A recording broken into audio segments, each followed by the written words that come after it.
નમસ્કાર મિત્રો, સ્વાગત છે તમારું અચેન્જીવ સ્ટડી પોઈન્ટ યુટ્યુબ ચેનલના એક નવા વિડીયોમાં. આંગણવાડી ભરતી 2025 માટે મેરિટ લિસ્ટ જે છે એ જાહેર કરી દેવામાં આવી છે.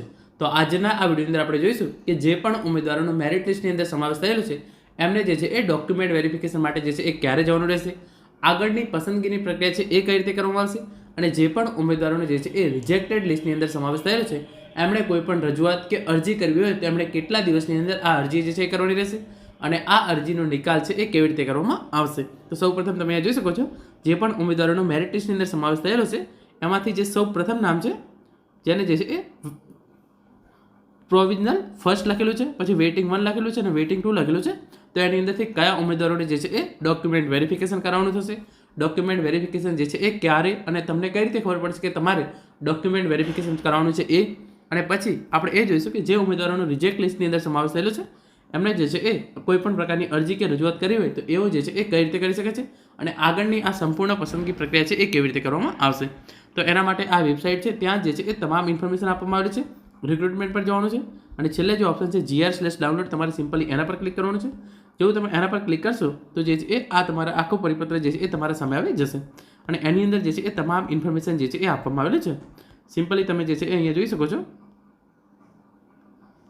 ખાલી જગ્યા ભરવા માટે વિચારણા હેઠળના આંગણવાડી કેન્દ્ર પર ઓનલાઈન મેરિટ યાદી જાહેર કરવામાં આવશે. તો આ ઓનલાઈન મેરિટ યાદી જે છે એ જાહેર કરી દેવામાં આવે છે. સંબંધિત ઘટકના CDPO શ્રી ઓનલાઈન મેરિટ યાદી મુજબ પસંદગીનો પ્રથમ ક્રમ ધરાવનાર ઉમેદવારને અસલ પ્રમાણપત્રો 10 દિવસમાં ચકાસણી માટે રજૂ કરવા અંગેની લેખિત સૂચના મોકલશે. તો જે પણ ઉમેદવાર જે છે એ પ્રોવિઝનલ ફર્સ્ટ લખેલું છે એમને જે છે એ 10 દિવસ અંદર જે છે એ તમારે ડોક્યુમેન્ટ વેરિફિકેશન કરાવવાનું છે એવો લેખિત સૂચના જે છે એ તમારા એડ્રેસ પર મોકલવામાં આવશે. નક્કી કરેલ સમય મર્યાદામાં પસંદગી પામેલ ઉમેદવારોએ ઓનલાઈન અરજીમાં જણાવેલ તમામ પ્રમાણપત્રોની અસલ નકલ સંબંધિત CDPCOને સમય મર્યાદામાં ખરાઈ માટે રજૂ કરવાની રહેશે. ઉક્ત સમય મર્યાદામાં પ્રમાણપત્રોની અસલ નકલ રજૂ ન કરનાર ઉમેદવારોને પસંદગી પ્રક્રિયામાંથી બાકાત કરવામાં આવશે.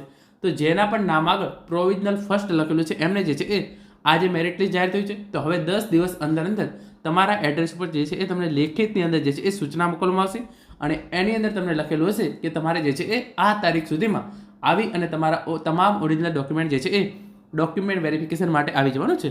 તો તમારે એ લેખિત પત્ર આવશે એની અંદર જે છે એ જણાવેલું છે કે તમારે કેટલા દિવસો અંદર આવી અને જે છે એ ડોક્યુમેન્ટ વેરિફિકેશન જે છે એ કરાવી જવાનું છે.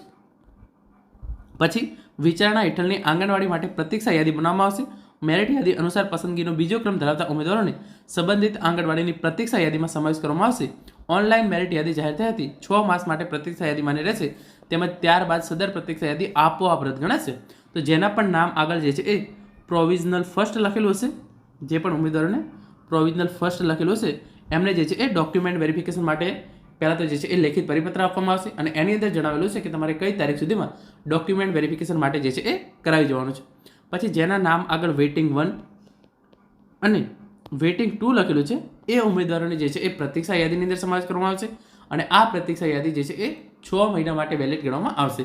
જે પ્રોવિઝનલ ફર્સ્ટની અંદર જે ઉમેદવાર છે એ કોઈ પણ કારણસર જે છે એ ડોક્યુમેન્ટ વેરિફિકેશન નથી કરાવતો અથવા તો એના જે છે એ ડોક્યુમેન્ટ ખોટા નીકળે છે અથવા તો એ જોઈનિંગ કરેલા 90 દિવસ અંદર જે છે એ નોકરી છોડી દે છે તો વેઇટિંગ લિસ્ટની અંદર જે પણ ઉમેદવારોનો સમાવેશ થાય છે એમને નોકરી મળવાના ચાન્સ રહેશે. આગળ લખ્યું છે પસંદગી પામેલ ઉમેદવારના અસલ પ્રમાણપત્રોની ખાતરી કર્યા બાદ સંબંધિત ઘટકના CDPCO દ્વારા તેમને માનદ સેવામાં જોડવા માટે જે છે એ નિમણૂક પત્ર આપવામાં આવશે. તો જેવું તમારું ડોક્યુમેન્ટ વેરિફિકેશન થઈ જાય એવો જ જે છે એ તમને નિમણૂક પત્ર જે છે એ આપી દેવામાં આવશે. તમારા જે છે એ CDPCO દ્વારા તેમને જે છે એ માનદ સેવામાં જોડાવા માટે નિમણૂક પત્ર જે છે એ આપવામાં આવશે. પછી અહીંયા લખ્યું છે પસંદગી પામેલ ઉમેદવાર સમય મર્યાદામાં અસલ પ્રમાણપત્રો ચકાસણી માટે રજૂ ન કરે અથવા પ્રમાણપત્રો ચકાસણી દરમિયાન તેઓ કોઈ કારણસર ગેરલાયક ઠરે અથવા માનદ સેવા સ્વીકારવાની તેઓ લેખિતમાં ના પાડે અથવા 2 મહિનાના સમય મર્યાદામાં કોઈ પણ કારણ સિવાય માનદ સેવામાં તેઓ ના જોડાય અથવા સેવા સ્વીકાર કર્યા બાદ 3 મહિનામાં સ્વૈચ્છિક રાજીનામું આપે તો તે કિસ્સામાં તે આંગણવાડી માટેની પ્રતીક્ષા યાદીના ઉમેદવારને યોગ્ય ઉમેદવાર ગણવામાં આવશે અને સંબંધિત ઘટકના CDPCOને તે ઉમેદવારોના અસલ પ્રમાણપત્રો 10 દિવસમાં ચકાસણી માટે રજૂ કરવાની લેખિત સૂચના મોકલવામાં આવશે. તો અહીંયા કહ્યું છે કયા કારણોસર જેનું વેઇટિંગ 1ની અંદર નામ છે અથવા તો વેઇટિંગ 2ની અંદર નામ છે એમને જે છે એ ક્યારે ડોક્યુમેન્ટ વેરિફિકેશન માટે બોલવામાં આવશે. તો જે પણ ઉમેદવાર પ્રોવિઝનલ ફર્સ્ટ લખેલું છે એ અસલ સમય મર્યાદાની અંદર ઓરિજિનલ ડોક્યુમેન્ટ એમને જે છે એ રજૂ કરવાનો છે એ ના કરે અથવા તો જે પ્રમાણપત્રો રજૂ કરે છે એની અંદર એ ગેરલાયક ઠરે અથવા તો તેઓ નોકરીમાં જોઈન થવા નથી માંગતા એવી લેખિતની અંદર ના પાડે, અથવા તો 2 મહિનાના સમયમર્યાદાની અંદર કોઈ પણ જે છે એ કારણ સિવાય માનદ સેવામાં ના જોડાય.